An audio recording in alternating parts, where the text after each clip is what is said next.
Is Lightroom suddenly crashing on you right when you try to open it or use a specific tool? Let's start with the most common culprit, a corrupted Lightroom catalog first. Find your Lightroom catalog file. It usually ends with lcat. Alongside your main catalog, you'll often see files ending in lcopl and lcochem. These are temporary working files. Select these alongside your main catalog file, but don't select any backup files. Right-click and delete only those lcopl and lcochem files. Do not delete your lcat file unless you've made a dedicated backup. Deleting the working files forces Lightroom to rebuild them on its next launch, which often resolves minor corruption. If that doesn't work, outdated graphics drivers are another frequent cause of software instability. Go into your computer's system settings or visit your graphics card manufacturer's website to check for and install the latest drivers. This can dramatically improve Lightroom's performance and stability, especially with accelerated features.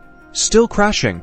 It might be time to clear Lightroom's preferences. To do this safely, you'll need to launch Lightroom while holding down a specific key combination. For Windows users, hold down Alt plus Shift. When you open Lightroom for Mac users, it's Option plus Shift. This will prompt a dialog asking if you want to reset your preferences. Click Yes. This action will reset all your custom settings, like performance options or external editing preferences, but it won't affect your image files or catalog. Think of it as a fresh start for Lightroom's internal settings. With these steps, your Lightroom should now be running smoothly, allowing you to get back to editing without frustrating crashes.